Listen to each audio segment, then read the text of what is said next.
Saudações a todos, que a paz de Jesus ressoe em nossos corações.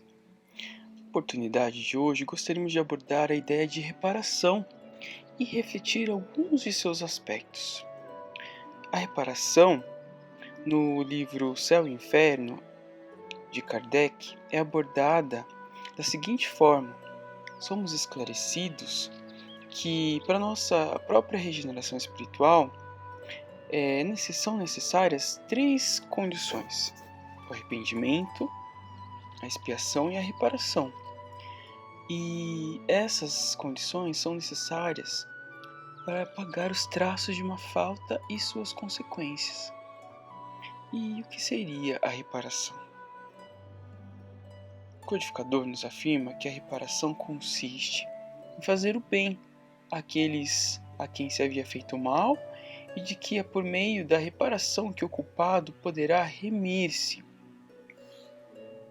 Ao comentar sobre a ideia da reparação, Kardec nos afirma que a necessidade da reparação é um princípio de rigorosa justiça que se pode considerar verdadeira lei de reabilitação moral dos espíritos. Entretanto, essa doutrina, religião alguma ainda proclamou.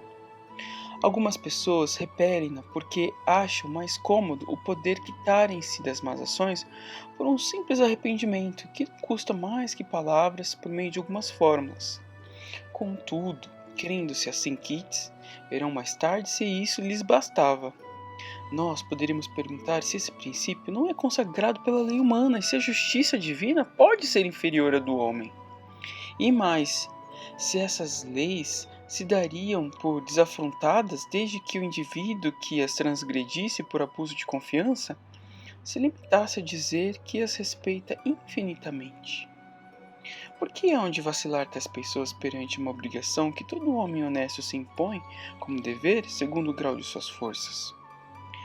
Quando essa perspectiva de reparação for inculcada na crença das massas, será um outro freio aos seus desmandos e bem mais poderoso que o inferno e respectivas penas eternas, visto como interessa a vida em sua plenitude em plena atualidade, podendo o homem compreender a procedência das circunstâncias que a tornam penosa ou a sua verdadeira situação. Bom, agora que fizemos a leitura do trecho de Kardec, vamos a algumas reflexões. A reparação é uma ideia íncita à justiça divina. É importante termos em mente o que nos afirma Kardec, que o arrependimento suaviza os traços da expiação, abrindo pela esperança o caminho da reabilitação. Só a reparação, contudo, pode anular o efeito, destruindo-lhe a causa. E quais são as consequências da falta de reparação? O codificador nos ensina: quem não repara os seus erros numa existência, por fraqueza ou má vontade, achar-se-á numa existência ulterior em contato com as mesmas pessoas que de si tiveram queixas, em condições voluntariamente escolhidas, de modo a demonstrar-lhes reconhecimento e fazer-lhes tanto bem quanto mal lhes tenha feito. E os meios de reparação? Bom, a própria reencarnação do espírito culpado é um meio de reparação. No entanto, a reparação encontra inúmeras formas, tanto quanto o amor possui diversas expressões.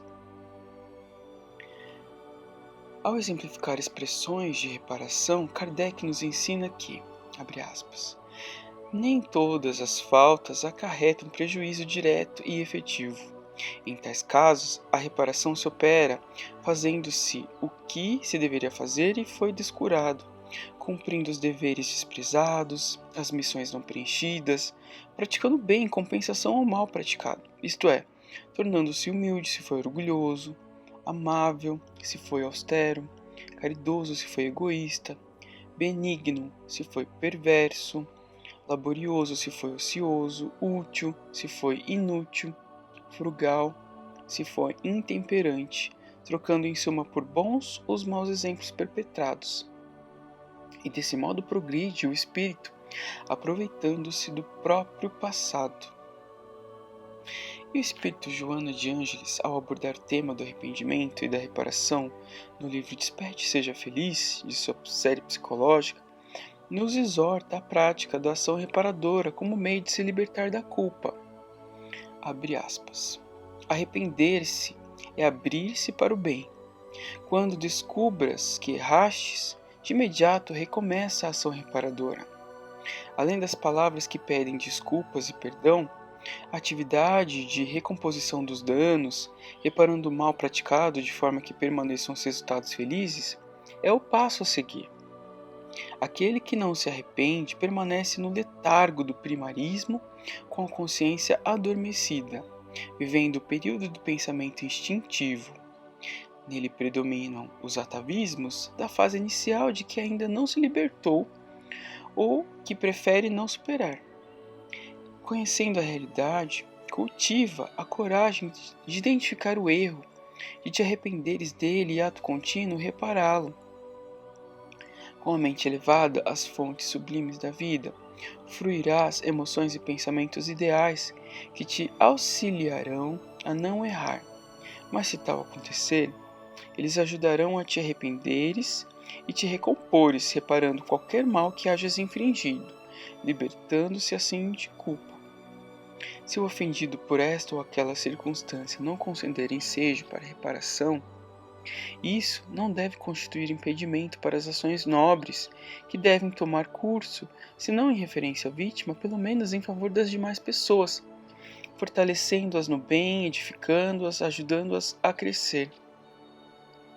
Simão Pedro negou conhecer Jesus, é verdade, porém, arrependendo-se, entregou-lhe toda a existência a partir daquele momento, tornando-se um pilar de segurança para o erguimento da Igreja da Revelação Espiritual. Maria Madalena vivia na luxúria e na licenciosidade, cercada de loucuras e paixões. Conhecendo o Mestre, arrependeu-se, renovando-se e reparou, tomada pela lepra, os males que fizera a si mesma. Zaqueu, o cobrador de impostos, escochava as suas vítimas com taxas altas. Arrependendo-se, após o contato com o Senhor, recuperou-se, tornando-se exemplo de abnegação e de bondade. O arrependimento é luz na consciência. A reparação é a consciência do dever em ação. Fecha aspas. E diante desses apontamentos, podemos refletir a importância da reparação no destino que edificamos. Nunca prejudicaremos alguém sem nos prejudicarmos. Nunca beneficiaremos alguém sem nos beneficiarmos. E por meio de nossas ações que recaem sobre os outros, traçamos o nosso caminho. O Espírito Emmanuel, no livro Pronto Socorro, psicografado por Chico Xavier, nos consola assim. Se erraste, pensa no auxílio que podes prestar aos outros e corrige-te trabalhando. Não te condenes, serve mais. Deus nos compreende.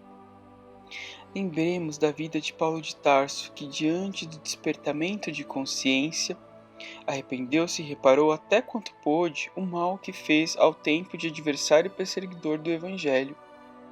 Ele não se imobilizou na estrada da vida, seguia sempre rumo ao aprimoramento e assim devemos prosseguir praticando o bem. E assim encerramos a nossa palestra agradecendo a oportunidade, pedindo a bênção de Deus. Pai nosso que estais no céu, santificado seja o vosso nome. Venha a nós o vosso reino.